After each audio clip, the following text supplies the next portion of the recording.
ஓம் சாந்தி. October 30, 2025. காலை முரளி பாப்தாதா, மதுபன். இனிமையான குழந்தைகளே, இப்பொழுது நீங்கள் மிக மிக எளிமையாக இருக்க வேண்டும். நீங்கள் விலையுயர்ந்த நவநாகரிகமான உடைகளை அணியும் பொழுது ஷரீர உணர்வு ஏற்படுகிறது. கேள்வி: குழந்தைகளின் பாக்கியத்தில் ஓர் உயர்ந்த அந்தஸ்திற்கான பாக்கியம் இல்லாத பொழுது அவர்கள் எந்த விஷயத்தில் சோம்பேறித்தனமாக உள்ளார்கள்?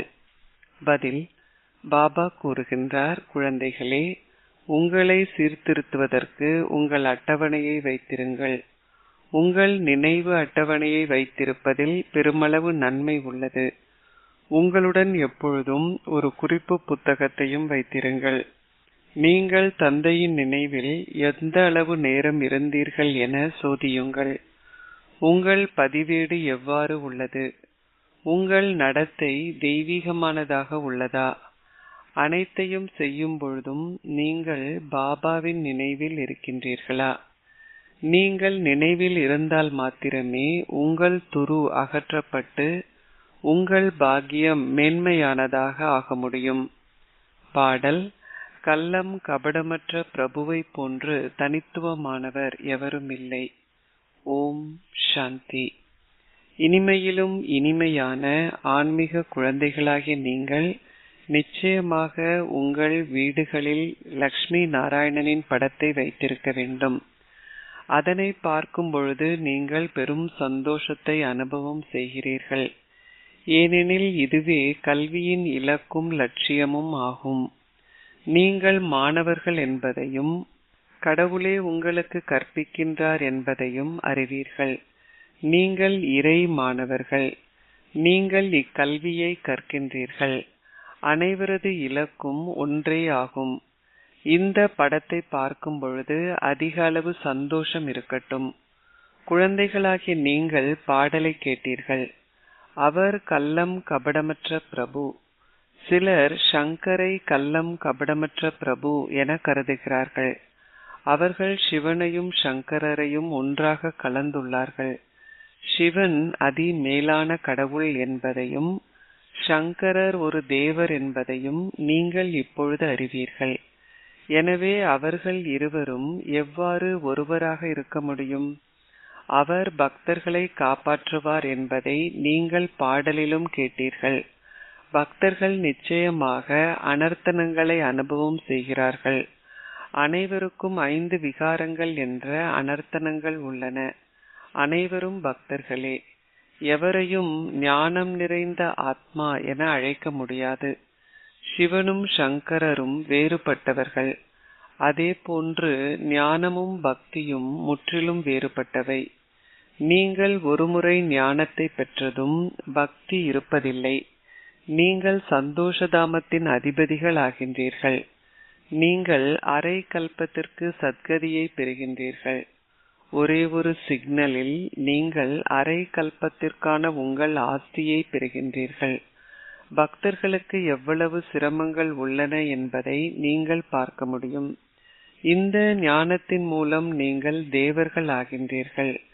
பின்னர் பக்தர்கள் சிரமப்படும் பொழுது, அதாவது அவர்கள் துன்பத்தை அனுபவம் செய்யும் பொழுது தந்தை வருகின்றார். தந்தை விளங்கப்படுத்துகின்றார். நாடகத்திற்கு ஏற்ப கடந்த காலத்தில் நிகழ்ந்தவை அனைத்தும் மீண்டும் இடம்பெற வேண்டும். பின்னர் வழிபாடு ஆரம்பமாகும் பொழுது பாவ பாதை, அதாவது தூய்மையற்றவர்கள் ஆகுவதற்கான பாதை ஆரம்பமாகிறது. இதில் முதல் இலக்க விகாரம் காமமாகும். இதனை குறித்து கூறப்படுகிறது, காமத்தை வெற்றி கொள்வதன் மூலம் நீங்கள் உலகை வென்றவர்கள் ஆகின்றீர்கள். அவர்கள் வெற்றி அடைவதில்லை. ராவண ராஜ்யத்தில் எவருமே விகாரம் இல்லாது பிறப்பெடுக்க முடியாது. ராவண ராஜ்யம் சத்யுகத்தில் இருப்பதில்லை. அங்கும் ராவணன் இருப்பானாயின் கடவுளால் ஸ்தாபிக்கப்படுகின்ற ராமராஜ்யம் எதற்கு? ஒரு லௌகீக தந்தை தனது குழந்தைகள் அனைவரும் சந்தோஷமாக இருக்க வேண்டும் என்பதில் அதிக அளவு அக்கறை கொண்டிருக்கின்றார். தனது குழந்தைகள் சந்தோஷமாக இருப்பதற்காக அவர்களுக்கு கொடுப்பதற்கு செல்வத்தை சேமிக்கின்றார். எவ்வாறாயினும் இங்கு அவ்வாறு இல்லை. இது துன்ப உலகமாகும். எல்லையற்ற தந்தை கூறுகின்றார், அங்கே நீங்கள் பிறவி பிறவியாக சந்தோஷத்தை அனுபவம் செய்கிறீர்கள். அங்கே உங்களுக்கு பெருமளவு செல்வம் கிடைக்கின்றது. அங்கே நீங்கள் 21 பிறவிகளுக்கு துன்பத்தை அனுபவம் செய்வதில்லை. அங்கே எவருமே கடனாளிகள் ஆகுவதில்லை. உங்கள் புத்தி இந்த விஷயங்களை கிரகித்தால் உள்ளார்த்தமாக நீங்கள் அதிக அளவு சந்தோஷமாக இருக்க முடியும். உங்கள் ஞானமும் யோகமும் முற்றிலும் மறைமுகமானவை. உங்களிடம் பௌதீக ஆயுதங்கள் இல்லை. தந்தை விளங்கப்படுத்துகின்றார், இது ஞான வாள். அவர்கள் பெண் தெய்வங்களிடம் உள்ள பௌதீக ஆயுதங்களை அதன் அடையாளமாக காட்டியுள்ளார்கள். சமய நூல்கள் போன்றவற்றை கற்பவர்கள் இது ஞான வாள் என்றோ அல்லது இது ஞான காப்பு என்றோ ஒருபொழுதும் கூறுவதில்லை. எல்லையற்ற தந்தையால் மாத்திரமே இதனை விளங்கப்படுத்த முடியும். சக்தி சேனை வெற்றி ஈட்டியதால் நிச்சயமாக அவர்களிடம் பௌதீக ஆயுதங்கள் இருந்திருக்க வேண்டும் என அவர்கள் நம்புகிறார்கள். தந்தை வந்து இந்த தவறுகள் அனைத்தையும் பற்றி உங்களுக்கு கூறுகின்றார். உங்கள் இந்த விஷயங்கள் அனைத்தையும் பலரும் கேட்பார்கள். கல்விமான்கள் போன்றோரும் ஒரு நாள் உங்களிடம் வருவார்கள். அவரே எல்லையற்ற தந்தை அல்லவா? ஸ்ரீமத்தை பின்பற்றுவதால் மாத்திரமே குழந்தைகளாகிய நீங்கள் நன்மையடைய முடியும். அப்பொழுது உங்கள் ஷரீர உணர்வு துண்டிக்கப்படும். ஆகையாலேயே செல்வந்தர்கள் இங்கே வருவதில்லை. தந்தை கூறுகின்றார், உங்கள் ஷரீர பெருமை அனைத்தையும் துறந்து விடுங்கள். மக்கள் தம்மிடமுள்ள சிறந்த ஆடைகளை குறித்து பெரும் போதை கொண்டிருக்கிறார்கள். நீங்கள் இப்பொழுது எளிமையான நிலையில் இருக்கின்றீர்கள். நீங்கள் இப்பொழுது உங்கள் புகுந்த வீட்டிற்கு செல்கின்றீர்கள். அங்கே நீங்கள் அணிவதற்கு ஏராளமான ஆபரணங்கள் இருக்கும். இங்கே நீங்கள் விலையுயர்ந்த ஆடையை அணியக்கூடாது. தந்தை கூறுகின்றார், மிகவும் எளிமையாக இருங்கள். நான் என்ன செயல்களை செய்கின்றேனோ குழந்தைகளாகிய நீங்களும் மிக எளிமையாக இருக்க வேண்டும். இல்லையென்றால் ஷரீர உணர்வே இருக்கும். அவை அனைத்தும் பெருமளவு பாதிப்பை ஏற்படுத்துகின்றன. நீங்கள் உங்களுடைய புகுந்த வீட்டிற்கு செல்கின்றீர்கள் என்பதை அறிவீர்கள். அங்கே நீங்கள் பெருமளவு ஆபரணங்களை பெறுவீர்கள். இங்கே நீங்கள் ஆபரணங்கள் போன்றவற்றை அணியக்கூடாது. இக்காலத்தில் அதிக அளவு திருட்டு போன்றனவும் இடம் பெறுகின்றன. வீதிகளில் திருடர்கள் உங்களிடம் கொள்ளையடிக்கின்றார்கள். நாளுக்கு நாள் இத்தகைய குழப்பங்கள் தொடர்ந்தும் அதிகரிக்கும். ஆகையாலேயே தந்தை கூறுகின்றார், உங்களை ஆத்மாக்களாக கருதி என்னை நினைவு செய்யுங்கள். ஷரீர உணர்விற்கு வருவதனால் நீங்கள் தந்தையை மறந்து விடுகின்றீர்கள். இந்த நேரத்தில் மாத்திரமே நீங்கள் இந்த முயற்சியை செய்ய வேண்டும்.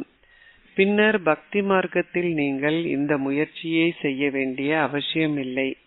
நீங்கள் இப்பொழுது சங்கமயுகத்தில் இருக்கின்றீர்கள். தந்தை அதிமேன்மையான சங்கமயுகத்தில் வருகின்றார் என்பதை நீங்கள் அறிவீர்கள். யுத்தம் நிச்சயமாக இடம்பெறும். பல அணுகுண்டுகள் தொடர்ந்தும் உற்பத்தி செய்யப்படும். அதனை தடுப்பதற்கு நீங்கள் எவ்வளவு பிரயத்தனம் செய்தாலும் அது சாத்தியமல்ல. அது நாடகத்தில் நிச்சயிக்கப்பட்டுள்ளது. அவர்களுக்கு விளங்கப்படுத்துவதற்கு நீங்கள் முயற்சி செய்யும் பொழுது அவர்கள் புரிந்து கொள்ள மாட்டார்கள். மரணம் நிச்சயமாக இடம்பெற வேண்டும். ஆகையால் அவர்களால் எவ்வாறு அதனை செய்வதை நிறுத்த முடியும்? அவர்கள் அனைத்தையும் புரிந்து கொண்டாலும் அவற்றை உற்பத்தி செய்வதை நிறுத்துவதில்லை. இது நாடகத்தில் நிச்சயிக்கப்பட்டுள்ளது. யாதவர்களும் கௌரவர்களும் அழிக்கப்பட வேண்டும். யாதவர்கள் ஐரோப்பாவில் வாழும் மக்கள்.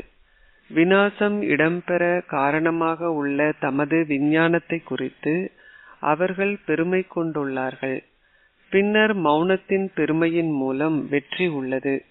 உங்களுக்கு மௌனத்தின் பெருமையை கொண்டிருப்பதற்கு, மௌன சொரூபம் ஆகுவதற்கு கற்பிக்கப்படுகிறது.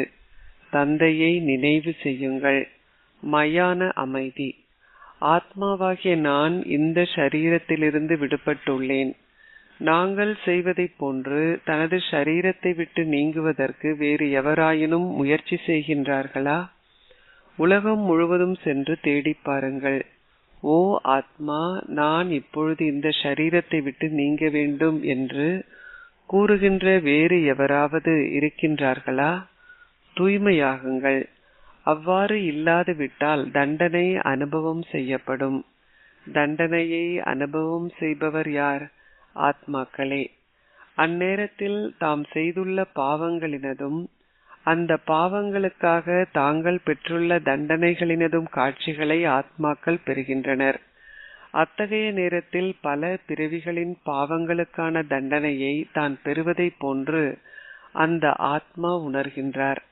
அதிக அளவு துன்பம் அனுபவம் செய்யப்படுவதனால் சந்தோஷம் எந்த அளவிற்கு எஞ்சியிருக்க போகிறது? தந்தை கூறுகின்றார், நீங்கள் மேலும் பாவ செயல்களை செய்யக்கூடாது. உங்கள் பதிவேட்டை வைத்திருங்கள். அனைத்து பாடசாலைகளிலும் அவர்கள் ஒவ்வொருவரின் செயல்களினதும் நடத்தையினதும் பதிவேட்டை வைத்திருக்கிறார்கள். கல்வி அமைச்சரும் கூறுகின்றார், பாரதத்தின் நடத்தை இப்பொழுது சீராக இல்லை. அவர்களிடம் கூறுங்கள், நாங்கள் இப்பொழுது எங்கள் நடத்தைகளை லக்ஷ்மி நாராயணனை போன்று ஆக்குகின்றோம். உங்களுடன் எப்பொழுதும் லக்ஷ்மி நாராயணனின் ஒரு படத்தை வைத்திருங்கள். அதுவே உங்கள் இலக்கும் லட்சியமும் ஆகும். நாங்கள் அவர்களைப் போல் ஆகின்றோம். நாங்கள் ஸ்ரீமத்தை பின்பற்றுவதனால் ஆதி சனாதன தேவி தேவதாவின் தர்மத்தை ஸ்தாபிக்கின்றோம். அனைவரதும் செயற்பாடும் நடத்தையும் இங்கேயே சீர்திருத்தப்படுகின்றன.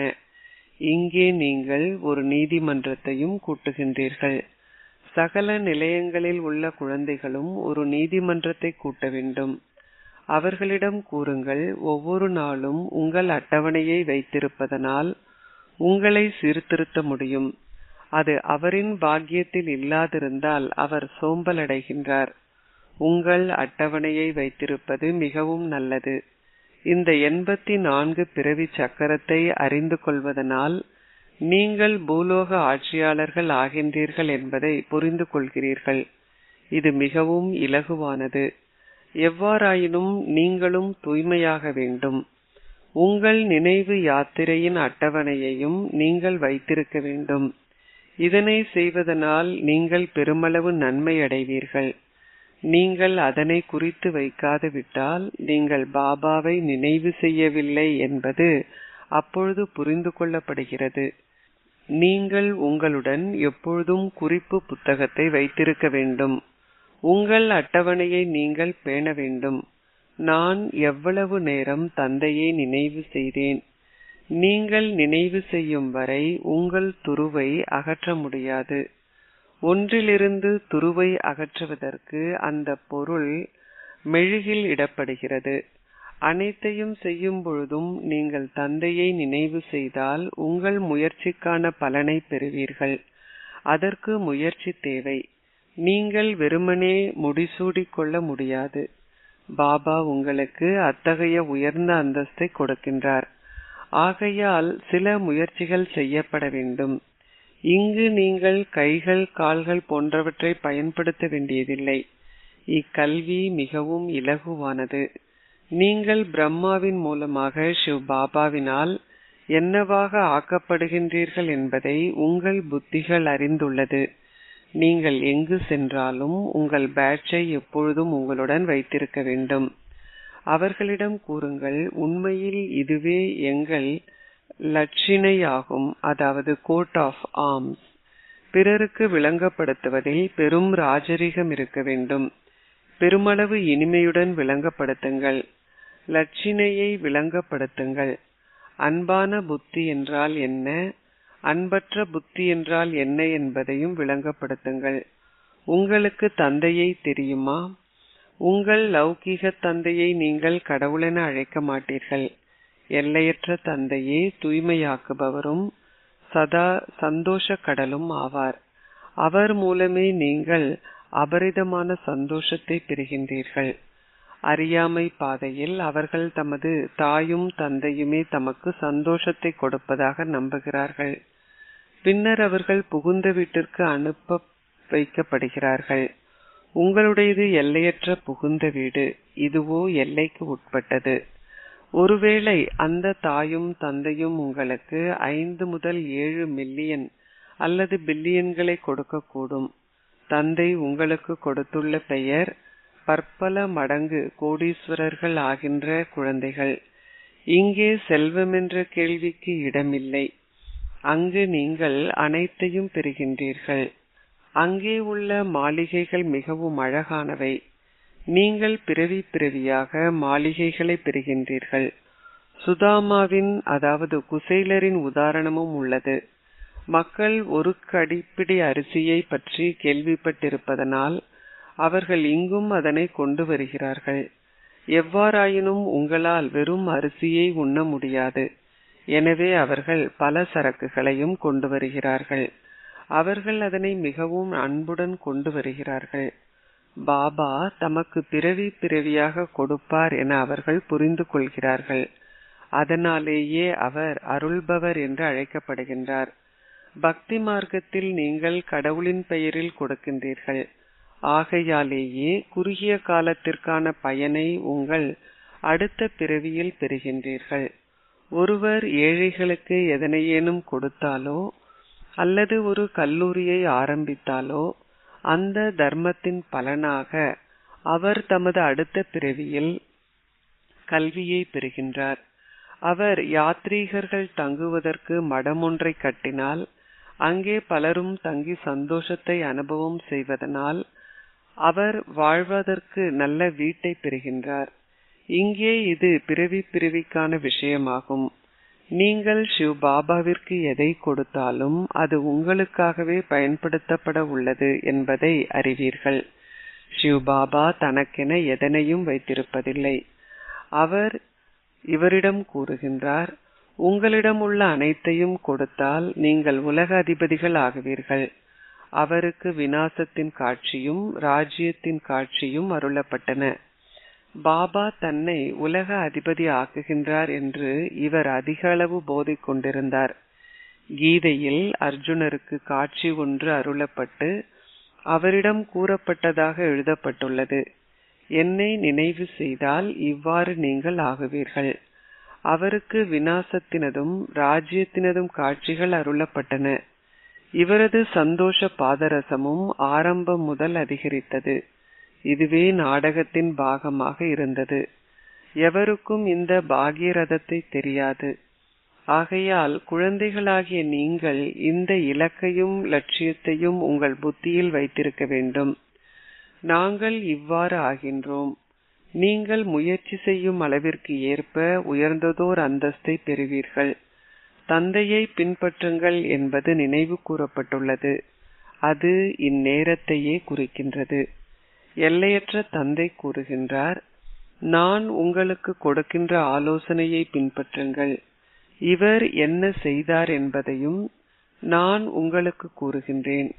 கடவுள் வியாபாரியும் ரத்தின வியாபாரியும் மந்திரவாதியும் என்று அழைக்கப்படுகின்றார். பாபா திடீரென்று அனைத்திலிருந்தும் தன்னை விடுவித்துக் கொண்டார். முன்னர் அவர் பௌதிக ரத்தினங்களின் வியாபாரியாக இருந்தார். இப்பொழுது அவர் அழியாத ஞான ரத்தினங்களின் வியாபாரி ஆகியுள்ளார். நரகத்தை சொர்க்கமாக மாற்றுவது என்பது பெரிய மந்திர வித்தையாகும். அவர் வியாபாரியும் ஆவார். பாபா குழந்தைகளாகிய உங்களுடன் அத்தகைய சிறந்த பேரம் ஒன்றை பேசுகின்றார். அவர் உங்கள் வைக்கோல் போலையும் கைப்பிடி அரிசியையும் எடுத்துக்கொண்டு அதற்கு பதிலாக உங்களுக்கு மாளிகைகளை கொடுக்கின்றார். அவர் அத்தகைய பெரிய வருமானத்தை நாம் ஈட்டுவதற்கு எங்களுக்கு உதவுகின்றார். வைரத்தினதும் ரத்தினங்களினதும் வியாபாரமும் இவ்வாறாகவே இடம்பெறுகின்றன. அமெரிக்காவை சார்ந்த ஒரு வாடிக்கையாளர் வரும்பொழுது அவரிடம் 100 ரூபாய் பெறுமதியான பொருளுக்கு ரூபாய் 5000 முதல் 1000 ரூபாய்கள் வரை அறிவிக்கப்படுகிறது. அவர்கள் அவரிடம் பெருமளவு பணத்தை கேட்கிறார்கள். உங்களிடம் அனைத்திலும் அதி புராதனமானவை உள்ளன. அதுவே இந்த புராதனமான யோகமாகும். நீங்கள் இப்பொழுது கள்ளம் கபடமற்ற பிரபுவை கண்டு கொண்டீர்கள். அவர் கள்ளம் கபடமற்றவர். அவர் உங்களை எவ்வாறானவர்கள் ஆக்குகின்றார் என பாருங்கள். உங்கள் வைக்கோலுக்கு பதிலாக அவர் உங்களை 21 பிறவிகளுக்கு எவ்வாறானவர் ஆக்குகின்றார் என்று பாருங்கள். மனிதர்கள் எதனையும் புரிந்து கொள்வதில்லை. சில நேரங்களில் அவர்கள் கள்ளம் கபடமற்ற பிரபுவே தமக்கு சிலவற்றை கொடுத்ததாக கூறுகிறார்கள். சில நேரங்களில் அம்பாள் அதனை தங்களுக்கு கொடுத்ததாக கூறுகிறார்கள். சில நேரங்களில் தமது குரு அதனை கொடுத்ததாக கூறுகிறார்கள். இங்கே இது ஒரு கல்வியாகும். நீங்கள் இறை பல்கலைக்கழகத்தில் அமர்ந்திருக்கின்றீர்கள். இந்த கீதையும் இறை பல்கலைக்கழகம் என்றே அழைக்கப்படுகிறது. கடவுள் பேசுகின்றார் என்று கீதையில் எழுதப்பட்டுள்ளது. ஆனால் கடவுள் யார் என்பதை எவருமே அறிய மாட்டார்கள். எவரிடமாவது கேளுங்கள், பரம்பிதா பரமாத்மாவை நீங்கள் அறிவீர்களா? தந்தை பூந்தோட்ட அதிபதியாவார். அவர் உங்களை முட்களிலிருந்து மலர்களாக மாற்றுகின்றார். அதுவே அல்லாவின் பூந்தோட்டம் என்றும் அழைக்கப்படுகிறது. ஐரோப்பியர்கள் வைகுந்தத்தை பற்றி பேசுகிறார்கள். பாரதம் உண்மையிலேயே தேவதைகளின் பூமியாக இருந்தது. இப்பொழுது அது மயான பூமியாகும். நீங்கள் இப்பொழுது மீண்டும் தேவதைகளின் பூமியின் அதிபதிகள் ஆகின்றீர்கள். உறங்கிக் கொண்டிருப்பவர்களை விழித்தெழச் செய்வதற்கு தந்தை வந்துவிட்டார். இதனை நீங்கள் செய்கின்ற முயற்சிகளுக்கு ஏற்ப வரிசை கிரமமாக அறிவீர்கள். விழித்தெழுந்தவர்களும் பிறரை விழித்தெழுமாறு செய்கிறார்கள். ஒருவர் மற்றவரை விழித்தெழ செய்யாதிருந்தால் அவர் இன்னமும் விழித்தெழவில்லை என்பதே அதன் அர்த்தமாகும். ஆகவே தந்தை விளங்கப்படுத்துகின்றார். இந்த பாடல்கள் போன்றவற்றையும் நாடகத்தில் நிச்சயிக்கப்படுகின்றன. சில பாடல்கள் மிகவும் சிறந்தவை.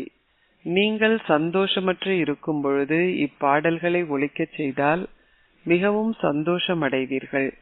ஓ இரவு பயணியே, கலைப்படையாதே. இந்த பாடலும் மிக நல்லது.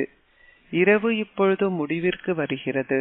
கூடுதலான பக்தியை செய்யும் பொழுது தாங்கள் விரைவில் கடவுளை கண்டறிவார்கள் என்றும் அவர்கள் நம்புகிறார்கள். அவர்கள் ஹனுமான் போன்றோரின் காட்சிகளை பார்க்கும் பொழுது தாம் கடவுளையே கண்டதாக நம்புகிறார்கள். தந்தை கூறுகின்றார், அக்காட்சிகள் போன்ற அனைத்தும் நாடகத்தில் நிச்சயிக்கப்பட்டவை. அவர்கள் யார் மீது பக்தி உணர்வுகளை கொண்டிருக்கிறார்களோ அவர்களின் காட்சிகளை அவர்கள் பெறுகிறார்கள். ஆனால் உண்மையில் அவ்வாறான எவரும் இல்லை. தந்தை கூறியுள்ளார், நீங்கள் அனைவரும் உங்கள் பேட்சை எப்பொழுதும் உங்களுடன் வைத்திருக்க வேண்டும். பல வகையான பேட்சுகள் தயாரிக்கப்பட்டுள்ளன. இந்த பேட்ச் பிறருக்கு விளங்கப்படுத்துவதற்கு மிகவும் சிறந்ததாகும். நீங்கள் ஆன்மீக சேனையினர். இராணுவத்தினரும் எப்பொழுதும் தமக்கென சின்னங்களை கொண்டிருக்கிறார்கள். உங்கள் பேட்சை குழந்தைகளாகிய நீங்கள் உங்களுடன் வைத்திருக்கும் பொழுது நீங்கள் இவ்வாறானவர் ஆகின்றீர்கள் என்ற போதையை கொண்டிருக்கின்றீர்கள். நாங்கள் மாணவர்கள். பாபா எங்களை மனிதர்களிலிருந்து தேவர்களாக மாற்றுகின்றார். மனிதர்கள் தேவர்களை வழிபடுகிறார்கள். தேவர்கள் தேவர்களை வழிபடுவதில்லை. இங்கே சாதாரண மனிதர்கள் தேவர்களை வழிபடுகிறார்கள். ஏனெனில் தேவர்கள் மேன்மையானவர்கள். அச்சா, இனிமையிலும் இனிமையான அன்பிற்குரிய, எப்பொழுதோ காணாமல் சென்று இப்பொழுது கண்டெடுக்கப்பட்டிருக்கும் குழந்தைகளுக்கு உங்கள் தந்தை தாயாக இருக்கும் பாப் தாதாவின் அன்பும் நினைவுகளும் காலை வந்தனங்களும். ஆன்மீக தந்தை ஆன்மீக குழந்தைகளுக்கு நமஸ்தே கூறுகின்றார். ஆன்மீக குழந்தைகள் ஆன்மீக தந்தைக்கு நமஸ்தே கூறுகின்றோம். தாரணைக்குரிய சாரம் 1. உங்கள் புத்தியில் எப்பொழுதும் உங்கள் இலக்கையும் ஒரு லட்சியத்தையும் வைத்திருங்கள். உங்களுடன் எப்பொழுதும் லக்ஷ்மி நாராயணனின் படத்தை வைத்திருங்கள். நீங்கள் அவர்களைப் போல் ஆகுவதற்கே கற்கின்றீர்கள் என அறிந்துள்ளதால் சந்தோஷத்தில் இருங்கள். நாங்கள் இப்பொழுது இறை மாணவர்கள். 2. உங்களிடம் உள்ள பழைய வைக்கோலையும் ஒரு கைப்பிடி அரிசியையும் கொடுத்து அதற்கு பதிலாக ஒரு மாளிகையை பெறுங்கள். தந்தை பிரம்மாவை பின்பற்றி அழியாத ஞான ரத்தினங்களின் வியாபாரி ஆகுங்கள். ஆசீர்வாதம்.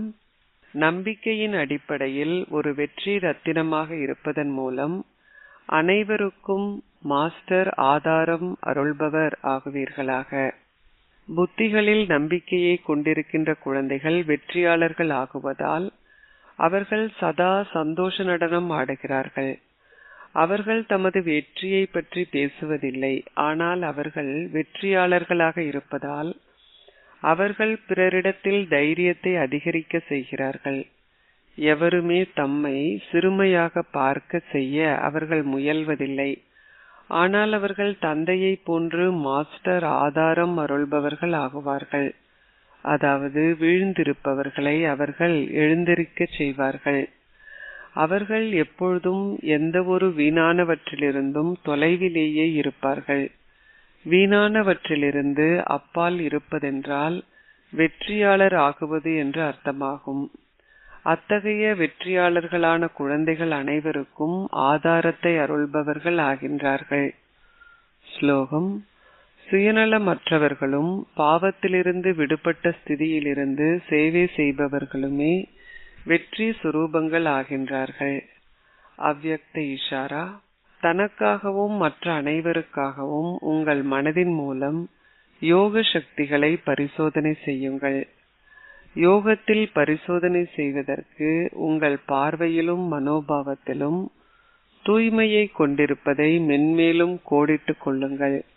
உங்கள் எண்ணங்களின் ஆசீர்வாதத்தை தூய்மையாகவும் ஞானம் நிறைந்ததாகவும் சக்தி மிக்கதாகவும் ஆக்குங்கள். உங்கள் முன்னிலையில் வருபவர் எவரும் துன்ப அலைகளினால் அலைந்து திரிந்து விரக்தியடைந்து சந்தோஷமாக இருப்பது சாத்தியமில்லை என நினைத்தாலும் உங்கள் முன்னிலையில் அவர்கள் வந்ததுமே உங்கள் ரூபம், உங்கள் மனோபாவம் மற்றும் உங்கள் பார்வை அந்த ஆத்மாவை மாற்றட்டும். இதுவே யோகத்தினால் பரிசோதனை செய்வதாகும். ஓம் சாந்தி.